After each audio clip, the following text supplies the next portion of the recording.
10 minutes before a $50 million negotiation, the most powerful woman in the building was standing in a glass corridor, with her hands pressed flat against the window, staring at the city below and trying very hard not to scream. Elise Hayes did not scream. She had built Nova Spark Technologies from a 3-person startup in a rented garage into the fastest-growing artificial intelligence firm in North America, and in doing so, she had learned to convert panic into forward motion. But the call she had just received from her assistant was not the kind of problem that yielded to forward motion.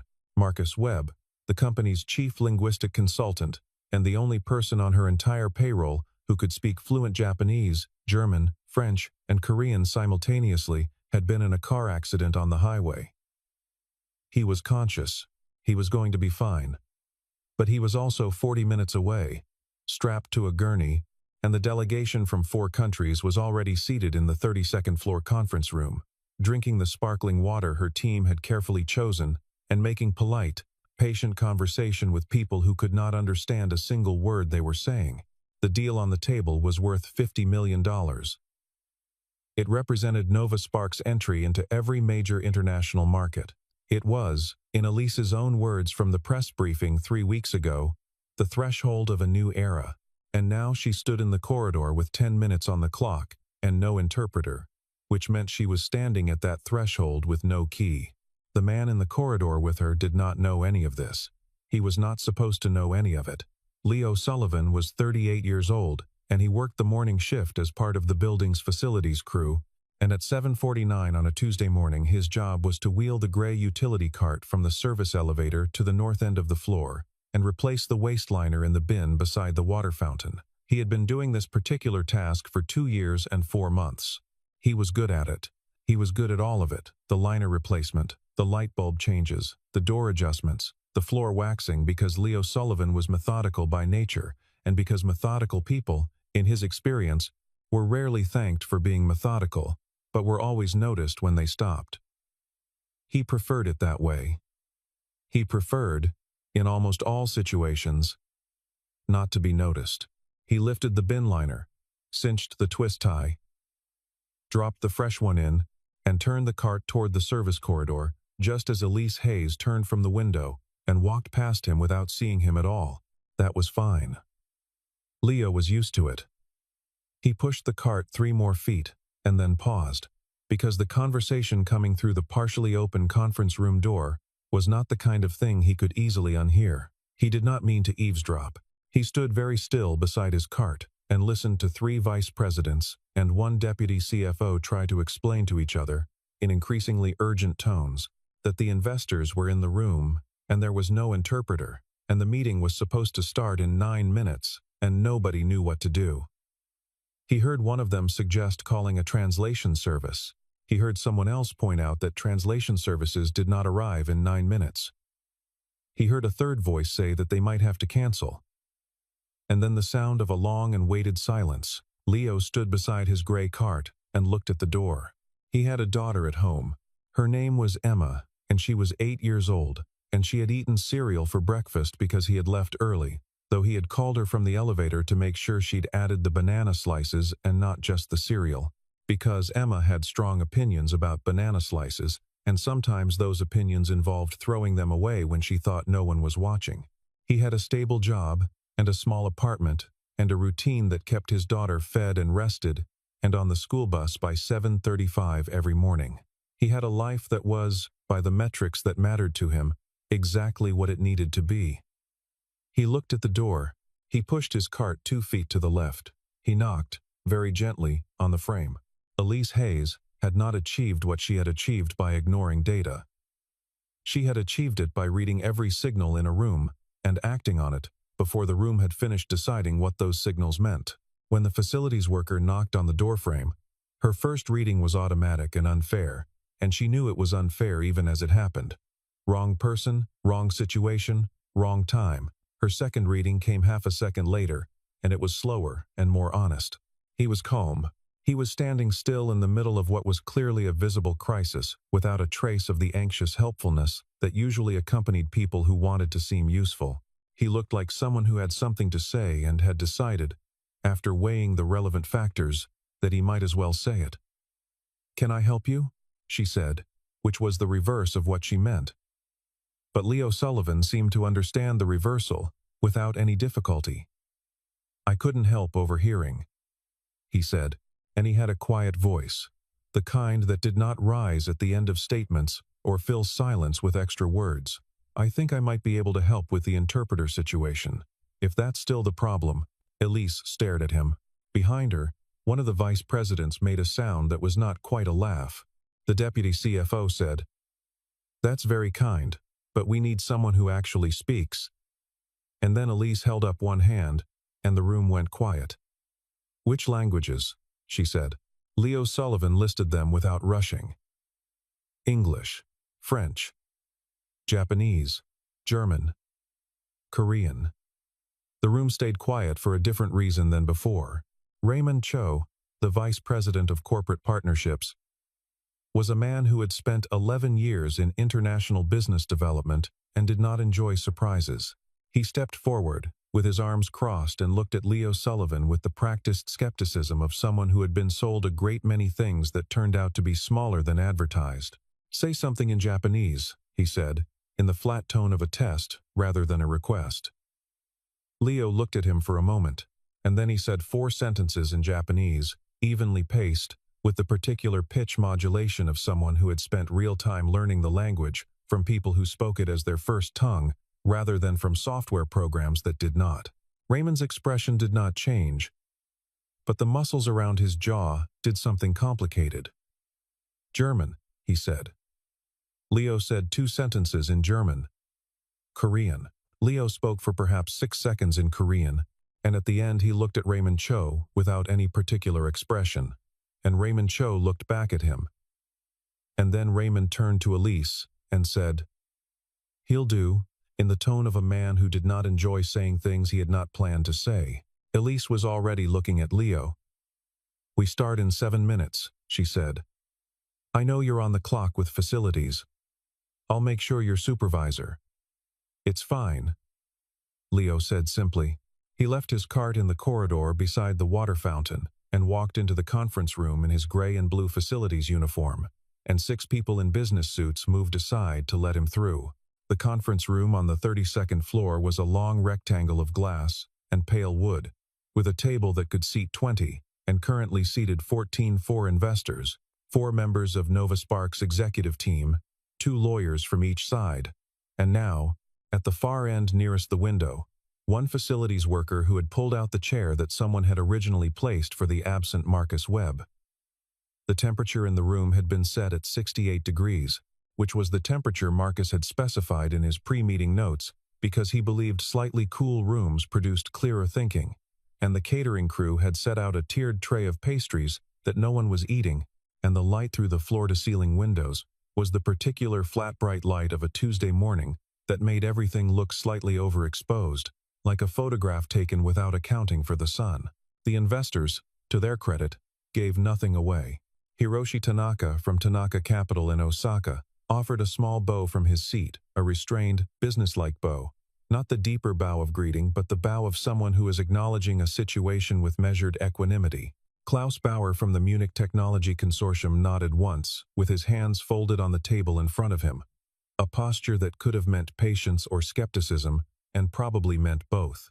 Sophie Leclerc from the Parisian Infrastructure Fund made eye contact with Elise and held it for a moment with the expression of someone reserving final judgment, which Sophie Leclerc did reflexively in most situations, and which had served her extremely well across a career of not being impressed prematurely. Park Jae-won from the Seoul Venture Group looked at Leo's uniform for exactly 2 seconds. A quick, thorough assessment, not an unkind one, and then looked at Elise, and whatever he saw in Elise's face seemed to satisfy some private calculation about whether the woman running this company knew what she was doing, because he settled back in his chair and picked up his water glass. Elise began. She had given this presentation 40 times in the past 8 months.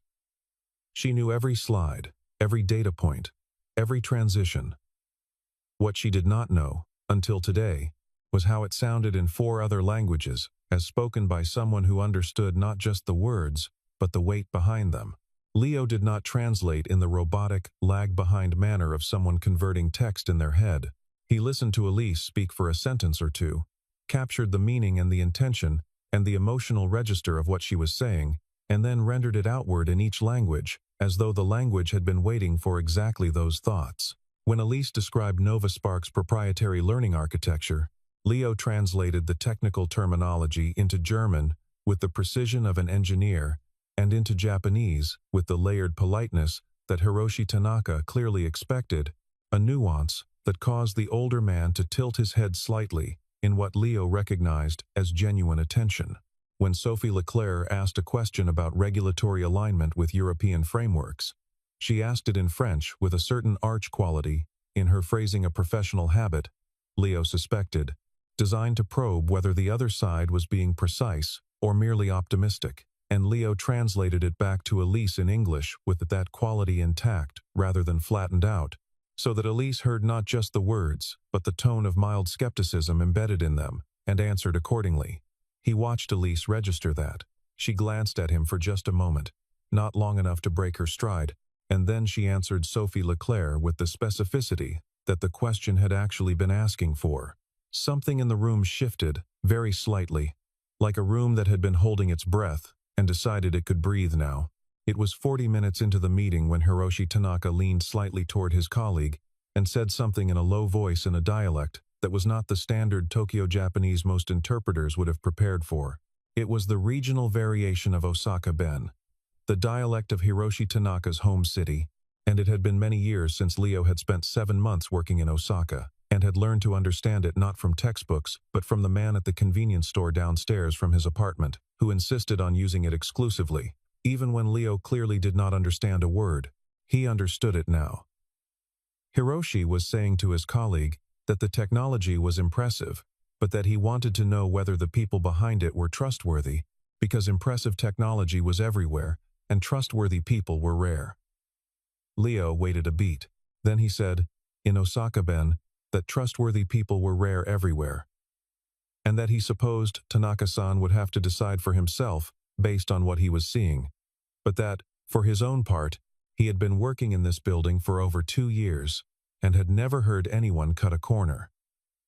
The room had gone very still. Hiroshi Tanaka looked at Leo Sullivan for a long moment, and then he smiled a real smile, not a business smile, and said, in careful English, I appreciate honesty. Elise Hayes, who had understood none of the Japanese but who understood the smile and the room, said nothing and let the moment be what it was. Klaus Bauer from Munich raised a question in the early afternoon portion of the meeting that had the quality of a deliberate stress test.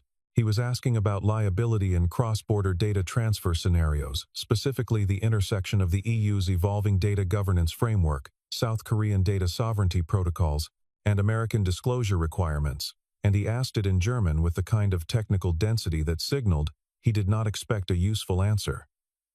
He expected hedging. He expected legal boilerplate. What he got was Leo Sullivan, who had, in the years before this morning, spent 18 months working with a multilateral trade organization that had specifically dealt with exactly these frameworks, and who had assisted in drafting language that had to satisfy regulators in 3 different jurisdictions simultaneously.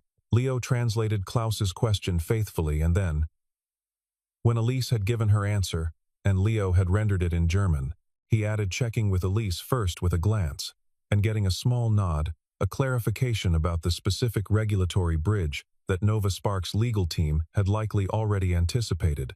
Klaus Bauer wrote something in his notebook. His lawyer wrote something in her notebook. Park Jae-won, who had been watching Leo with increasing interest for the past hour, leaned forward slightly. Elise caught all of this. She had been catching all of it. She was very good at reading a room, and what she was reading right now was a room that had arrived skeptical and was quietly, without any fuss, becoming convinced. Nobody in the room, not the investors, not the lawyers, not the vice presidents in their pressed suits, had stopped to ask themselves how a facilities worker knew these things. The meeting had its own momentum now. There was a draft term sheet on the table, and Sophie Leclerc was making notes in the margin, and Klaus Bauer and Park Jae-won were talking to each other in English, which they had begun doing spontaneously about 20 minutes ago, because Leo Sullivan had created conditions in which that felt natural. Hiroshi Tanaka was reading the annexes with his glasses on and his face very close to the paper. The lawyers were conferring in low voices. Elise was sitting at the head of the table with her hands flat on the wood and her face composed, which was what her face looked like when she was working very hard not to let it show that she was experiencing something she had not expected to experience. She had spent her entire career believing that the right preparation plus the right people equaled the right outcome. She had spent 11 years curating a company full of the right people, which meant people with credentials and pedigrees and the ability to say the right things in the right rooms. And here was Leo Sullivan in a gray and blue uniform, and the room could not take its eyes off him. Not because he was performing, because he wasn't. He was simply doing what the situation required, without drama, without posturing, with the complete ease of someone for whom this was not, in fact, extraordinary. After the meeting ended, after the term sheets were initialed and the handshakes exchanged, and the investors had departed in the elevator with their lawyers and their briefcases, and, in Hiroshi Tanaka's case, a warm word for Leo specifically after all of that, Elise Hayes sat alone in the conference room for 4 minutes and did not move. The room had already been cleared by the catering crew, but it still held the residue of what had happened there. The arrangement of chairs that no one had pushed all the way back in, a coffee ring on the side table that someone had not thought to wipe, the stack of annotated term sheets that the lawyers had left behind with tabs and margin notes in 3 colors. Elise sat at the head of the table and looked at the empty chairs and thought about what it meant to spend 11 years being very good at finding people and still manage to miss one entirely. Then she stood up and walked out and found Raymond Cho in the hallway outside and said, "Find out everything." Raymond said, "I already started." He had, in fact, pulled Leo's personnel file during the break and had found it so sparse and unremarkable that he had wondered briefly if they were looking at the right person. Name, start date, shift schedule, one performance review that said punctual and thorough and nothing else. No previous employers listed beyond a 2-year gap marked as personal leave. No academic credentials. No certifications. Nothing that in any way explained what Raymond Cho had witnessed in the past 2 hours. Leo was back in the service corridor, finishing the liner replacement he had interrupted 2 hours ago, when Raymond caught up with him. Raymond asked his questions carefully, because he was a careful man, and Leo answered them with the same brevity, and without any apparent discomfort, as though being asked to explain 5 languages by a vice president of corporate partnerships while holding a trash bag was a thing that happened with some regularity. Raymond went back to Elise with a notepad, and she read what he had written twice, and then set it on her desk and looked at the city outside her window for a long time. Leo Sullivan had not always been Leo Sullivan. Facilities crew, morning shift. He had been, for nearly a decade before the morning shift, Leo Sullivan, senior linguistic specialist at an international trade organization with offices in 6 cities across 3 continents. He had spoken 5 languages not because he was unusually gifted, though perhaps he was, but because he had spent his 20s in the world, living in the places where languages lived, working alongside the people who spoke them, absorbing the idioms and the cultural textures and the particular social logics that grammars could not capture, building the kind of fluency that comes from years of being the person in the room who is responsible for making sure nothing gets lost. He had spent 14 months in Osaka and understood its particular cadences. He had spent 18 months in Frankfurt and understood the precise German art of distinguishing thoroughness from rigidity. He had spent a year in Paris and understood the conversational register of professional French skepticism, which sounded like hostility to people who didn't know it was actually a form of rigor.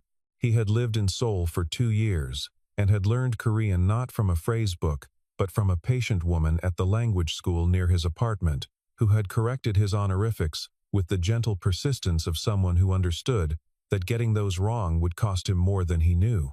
He had been recruited by 2 multinational corporations and 1 foreign government, none of whose names appeared on his current personnel file. He had been, by any professional measure, extremely good at a very specific and very valuable thing.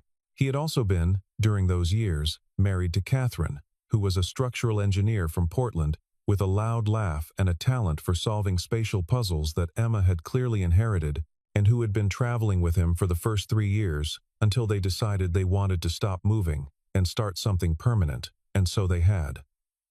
And then his wife had gotten sick. It had been gradual at first, and then not gradual at all, the way those things go. And by the time it was over, Leo had a 4-year-old daughter who needed consistency and stability, and a father who was present, and he had looked at his career, the travel, the high-stakes meetings, the constant motion, and made a calculation.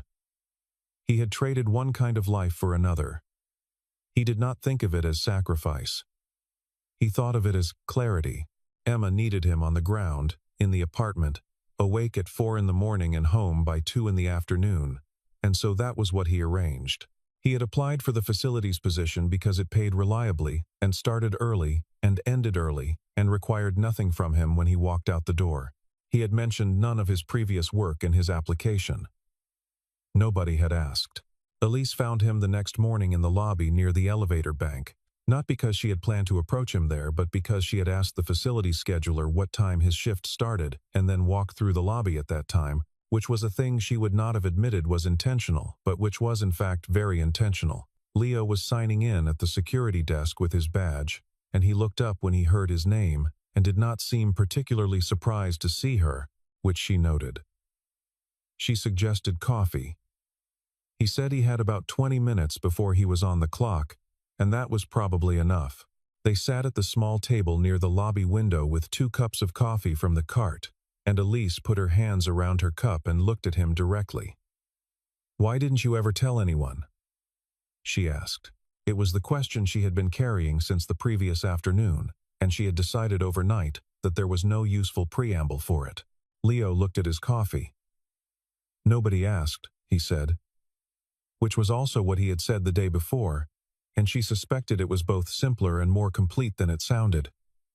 She asked him about Catherine. He answered without deflection, and without the careful emotional distance people sometimes used to indicate that a topic was closed. He talked about Catherine, the way he talked about everything plainly, with the particular confidence of someone who had done his thinking on the subject and arrived somewhere solid. He said Emma was in 3rd grade, and was very serious about the school science fair, and that this was, in his view, an excellent development.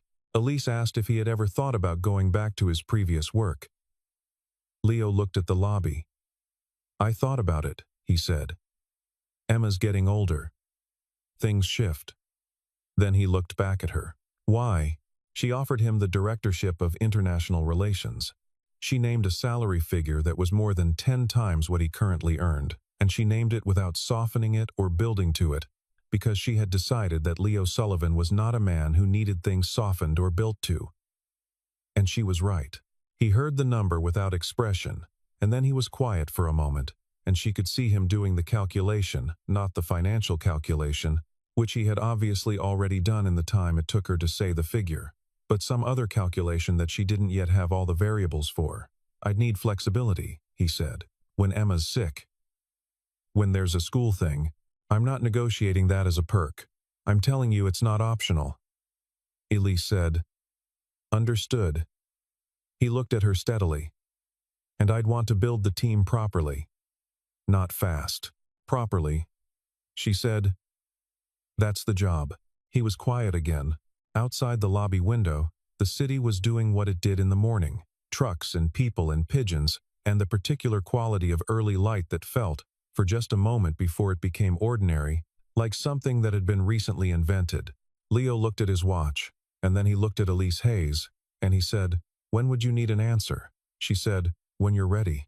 He nodded once, and picked up his cup, and finished the coffee, and stood up and said he had floors to start on, and she watched him walk to the service entrance, and thought that she had, in her 11 years of building Nova Spark, hired a great many people, and gotten most of them right, and that she had almost completely wronged the one category of person that she had never thought to look for. He told Emma that evening over dinner spaghetti, because it was Tuesday, and Tuesday was spaghetti, a scheduling fact that Emma had established in their household with the same confident authority she applied to most household decisions, and that Leo had found he had no particular reason to challenge, while Emma was explaining her science fair hypothesis about whether plants grew faster with music or without it, and whether the kind of music mattered, and whether plants had preferences in general. which Emma found to be an important philosophical question that her teacher had gently sidestepped. She had set up 3 small pots on the windowsill beside the kitchen sink, which meant the kitchen smelled faintly of potting soil, since approximately the 3rd week of October, and which Leo had also found he had no particular reason to object to. The first pot sat in silence. The second was exposed to classical music via a small wireless speaker that Leo had lent her from the bedroom. The third received 40 minutes of jazz per day, because Emma had decided that jazz was structurally different enough from classical to constitute a separate variable, which Leo privately thought was an excellent piece of experimental reasoning for a 3rd grader. He let her finish the explanation in full, including the part about the control group and the part about which songs she had selected and the part where she suspected the jazz plant was doing slightly better but was withholding final judgment until the data was more definitive, and then he said he had something to tell her about work. Emma set down her fork. She had her mother's eyes and her father's serious face, and she used both at full intensity when something mattered to her. "Are you okay?" she said, which was what she always said first because Emma Sullivan, at 8 years old, had learned that the most important question was usually the first one, and that the first one was almost always about whether the people she cared about were okay. He told her he might be changing jobs, that he would still be at the same building, at least for now, that he would make more money, which meant some things might be different. Emma was quiet for a moment, processing, with the fork still in her hand and the expression of someone running through possibilities. "Would you still be home when I get home?" she asked. He said yes. She picked up her fork. "Then it's fine," she said, with the absolute confidence of someone who had done her own calculation and arrived somewhere solid. He looked at her for a moment and thought about Catherine, the way he did sometimes, not with pain but with the uncomplicated clarity of someone who understood exactly who he was looking at. He accepted the position on a Thursday. Elise's assistant sent the paperwork by end of day, an offer letter. A role description that Leo read twice because he found the language both accurate and slightly strange, as though someone had tried to describe a familiar thing in a vocabulary that had been designed for something slightly different, and Leo signed it at the kitchen table after Emma went to bed, in his own handwriting, with the pen Emma had given him for his birthday because she had decided he needed a better pen, and the pen was blue, and had his name engraved on the clip in small letters that Emma had considered for a long time before approving. He sat for a while with the signed pages in front of him and thought about the last 2 years. The mornings. The gray cart. The quiet corridors at 4:45 when nobody was in the building yet except the security desk and the overnight crew and the hum of the ventilation system, and the particular quality of those corridors, the way they looked in the work lights before the main lights came on, the sound of his own footsteps, the smell of the industrial floor cleaner that he had stopped noticing after about the 3rd month. He had spent 2 years walking through a building full of people who were trying to build something, and he had watched that effort from a particular angle from the outside of rooms rather than the inside, from the corridor rather than the conference table, and there was something he had learned from that angle that he was fairly certain he would not have learned from the other side. He had not been unhappy. He wanted to be precise about that, now that the chapter was ending. He had not been marking time or suffering quietly, or waiting to be discovered, or any of the other narratives that he suspected people might construct around his situation once they knew it. He had made a choice, and it had been the right choice, and he had woken up every morning and made it again. And there was a kind of integrity to that which he did not want to lose in whatever came next. He put the signed pages in the envelope. He set it by the door, so he would not forget it. He turned off the kitchen light and went to check on Emma, who was asleep with the light on in her room and a book open on the pillow beside her, and the small model of the solar system she had assembled herself rotating very slowly on the shelf above her bed. And he stood in the doorway for a moment, and then turned off her light and went to bed himself. He would bring the envelope in the morning. The reactions in the building were not uniform. Among the facilities crew, Leo's departure was received with genuine warmth from some and a certain low-key bafflement from others, not because they doubted him, but because the idea that the guy with the cart and the early start time had apparently been a fluent multilingual diplomat all along required a significant perceptual adjustment. Marco, who worked the afternoon shift, and had spent 8 months trying to teach Leo chess during their overlapping breaks, took the news with a long silence, and then said, "I always knew you were overthinking the chess." Denise, who ran the morning crew and had covered for Leo twice when Emma had a fever and the backup care fell through, said simply, "Well, they'd better treat him right up there," and looked at whoever was listening in a way that indicated this was a directive rather than an observation. Among the executive floor, reactions were more mixed. There were people who made the internal adjustment quickly and cleanly, who simply updated their understanding of Leo Sullivan and moved on, who in some cases were quietly embarrassed by the speed with which they were able to update, as though the updating itself exposed how thin their original assumptions had been. There were others, the vice president who had laughed in the corridor, the manager who had once asked Leo to rebuff the kitchen floor because he'd missed a spot near the refrigerator, the assistant who had handed him a broken umbrella stand to haul to the dumpster, without looking up from her phone, who struggled with the revision. Not out of malice, necessarily, but out of the particular discomfort of realizing that the way they had been treating a person was based on an assumption that had always been wrong, and was now publicly, inarguably, demonstrably wrong. There was no comfortable place to put that realization, and no useful way to express it without making it worse, so most of them simply became scrupulously, almost performatively respectful of Leo Sullivan, Director of International Relations, which was its own kind of comment on the situation. Elise watched this unfold without commentary. She was making notes, internal ones, about the shape of the problem. The investors signed the full agreement 6 days after the initial meeting. All 4 delegations had responded to the term sheet within 48 hours, which was, in the experience of Nova Spark's legal team, unusually fast for deals of this complexity, and the lawyers spent 2 of those 6 days trying to locate the thing that must certainly be wrong before concluding that nothing was wrong, and that the speed was simply a function of all parties being satisfied.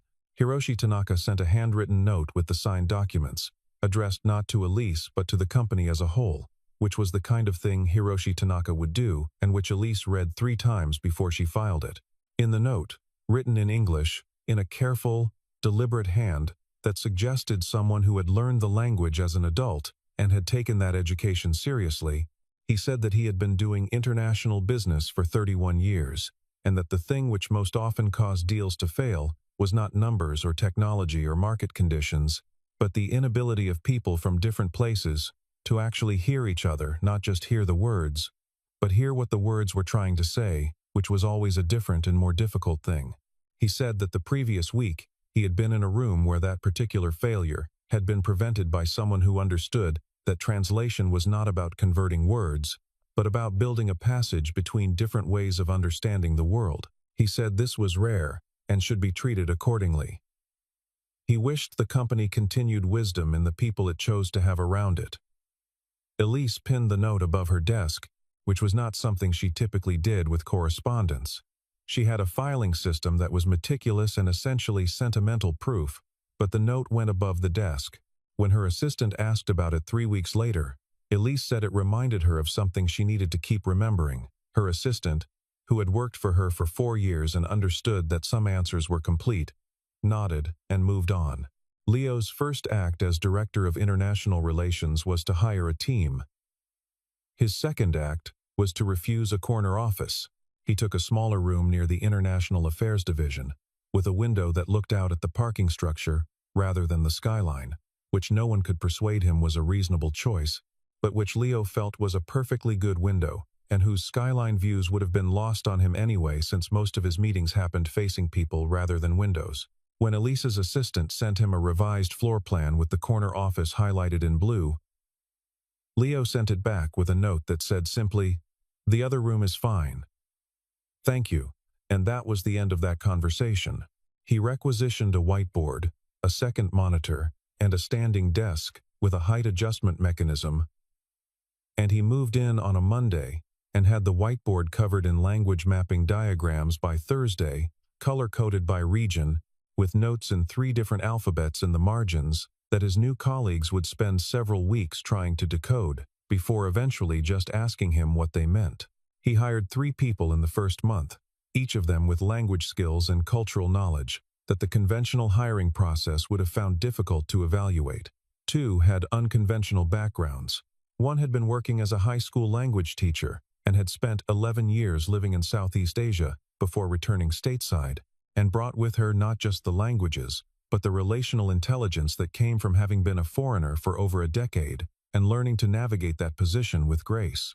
Another had worked at a community translation center and had never held a corporate title, but had spent 6 years facilitating communication between immigrant families and municipal systems that were not designed with those families in mind, which meant he had, in practice, more experience with high-stakes translation under pressure than most people with 3 corporate credentials and a graduate degree. They were all, within 3 months, essential. He ran his team with the same ethic he had brought to every task he'd had in the building. Methodical, present, 0 corners cut. He went home at 4 on the others. When Emma was sick, he worked from the couch with his laptop on the coffee table, and Emma asleep on the other cushion with a blanket over her. And on those days he was, if anything, more focused than usual. The program that came later was Elise's idea, though she attributed it to the conversation with Hiroshi Tanaka's letter, and to a particular Tuesday morning when she had walked past the service corridor and looked at the cart still sitting outside the 32nd floor, the bathroom where Leo had left it to go change the course of $50 million. The cart had been there for 4 hours. It was just a gray cart, but it had been sitting there the whole time, and nobody had moved it, and nobody had thought anything of it, and Elise had stood in the corridor looking at it and thought about what it meant that a cart full of cleaning supplies could sit unattended for 4 hours in the middle of the floor, and the thing people saw was the cart and not the absence of the person who should have been behind it. She called it the Internal Visibility Initiative, which was a corporate name for a human idea, that the company had been systematically failing to notice what it had. They created a process for employees at every level to indicate skills, experience, and qualifications that were not in their personnel file. The submission process was anonymous by default and voluntary.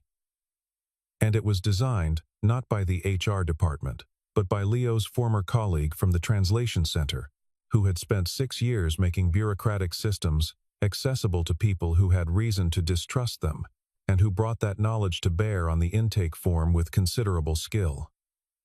In the first 2 months, they discovered a night shift security guard who was a licensed electrician with 15 years of commercial experience and who had been quietly recommending qualified subcontractors to the facilities team for 2 years, without anyone realizing he could have done the inspections himself. They found a data entry specialist who had published 2 academic papers in organizational behavior and who had been applying her research to her daily work in ways that had improved output on her floor by a margin that the efficiency team had noted without being able to explain. They found a receptionist who held an advanced degree in organizational psychology and had been running an informal mediation practice among her colleagues for years, successfully, without anyone in management ever knowing, and who had resolved at least 4 situations that would otherwise have required HR intervention. Elise presented these findings to the board in the 3rd quarter, and she did not use slides. She just read out the list, slowly, with names and previous roles, and what those people were doing now, and when she was finished, the room was quiet, in the way rooms are quiet when they have just heard something that requires rearranging. A board member asked what had prompted the initiative. Elise said, "I watched someone in a work uniform save the company. I thought we should probably find out what else we'd been missing." A year after the meeting, the company held its annual achievement event in the rooftop terrace above the 32nd floor on an evening in late spring when the air was warm and carrying the faint metallic smell that cities produce on warm evenings in May, and the lights were on inside and outside in roughly equal measure, and the whole terrace had been strung with the kind of lights that are warm and close and make everyone look better than they do in office fluorescence. The catering was excellent. Someone had put together a playlist that managed to please most people most of the time, which was itself a kind of logistical achievement. Leo came with Emma, who was wearing a dress she had selected herself after a brief but decisive consultation with her closet, and who had spent the drive there explaining to her father that the science fair had gone very well in general, but that the second-place ribbon was, in her expert opinion, Evidence of systemic bias against plants that had been exposed to classical music. Specifically, the first place plant had been a control group specimen, no music at all, which Emma felt was a statistical anomaly, inconsistent with her broader data, and she intended to file a formal appeal with the Science Fair Committee. Leo said she could draft the appeal over the weekend if she wanted. Emma said she already had. He looked at her in the rearview mirror and thought, not for the first time, that she was going to be a genuinely formidable adult and that the world was not quite ready. There were speeches from the board chair, and from the head of the international division, and from the vice president of corporate partnerships, who had not explicitly mentioned Leo in his remarks, but who had said several things that made more sense if you knew the full context, and who made eye contact with Leo once during the speech, with the expression of a man who was settling a private account. There was food and conversation, and the inevitable small clusters of people discussing things that were partly professional and partly personal and partly neither, the kind of mixing that a good evening produces. There were people Leo had not spoken to in a year who were suddenly very warm to him, and he received this warmly in return without irony, because he had decided some months ago that irony was expensive, and he preferred not to spend it on things that were moving in the right direction anyway. Elise spoke last. She stood at the front of the terrace with the city behind her, and she did not use notes. She talked about the year, the numbers, the growth, the new offices in 3 countries, the team that had made all of it possible. She talked about what it meant to build something that could hold, not just grow. And then she stopped and said, without transition, that the best lesson she had learned about leadership in the past 12 months had not come from a board meeting or a strategy retreat, or a business book or any of the sources she would have predicted. It had come from a Tuesday morning when a man in a facilities uniform had knocked on a door frame and offered something the company needed more than it had known. She said that a company was not its numbers or its products or its press releases. It was the sum of the attention it paid to the people moving through its corridors. She said she had spent 11 years believing she knew how to find the best people, and that she had been right about a great many of them, and wrong about an entire category that had never occurred to her to look for. She did not look at Leo when she said most of this, because she understood that attention of this kind was not always a gift, and that Leo Sullivan was a man who did not require the spotlight, had never required it, had in fact arranged his life carefully around not requiring it. But at the end, she said, "Thank you." And she looked at him, and the room began to applaud, and then the room was standing and applauding, the whole terrace, the executive team and the board members, and the new hires, and the people who had been there since the garage days, and the 3 people from Leo's international relations team who were standing together near the east side of the terrace with their drinks, and who all started applauding at slightly different moments in the way of people who were genuinely moved rather than performing it. The sound of it went up into the warm spring air and dissolved somewhere above the city. Leo stood near the edge of the terrace with Emma beside him. She was holding a piece of bread and looking at the city with the focused attention of a child conducting a scientific observation of a phenomenon she had not yet fully categorized. He looked at her. She looked up at him. She reached over and took his hand. Leo stood there with his daughter's hand in his and listened to the sound of the room, and he thought that Catherine would have found the whole thing very funny and would have said so, loudly and at length, and that Emma was going to file that science fair appeal and probably win it, and that the morning shift had started at 4:45 on a Tuesday, and this was where it had led up here in the warm air above a city full of corridors, and the people in them, most of them unnoticed, most of them carrying something that nobody had thought to ask about. It seemed to him, standing there, that this was exactly the right place to end up.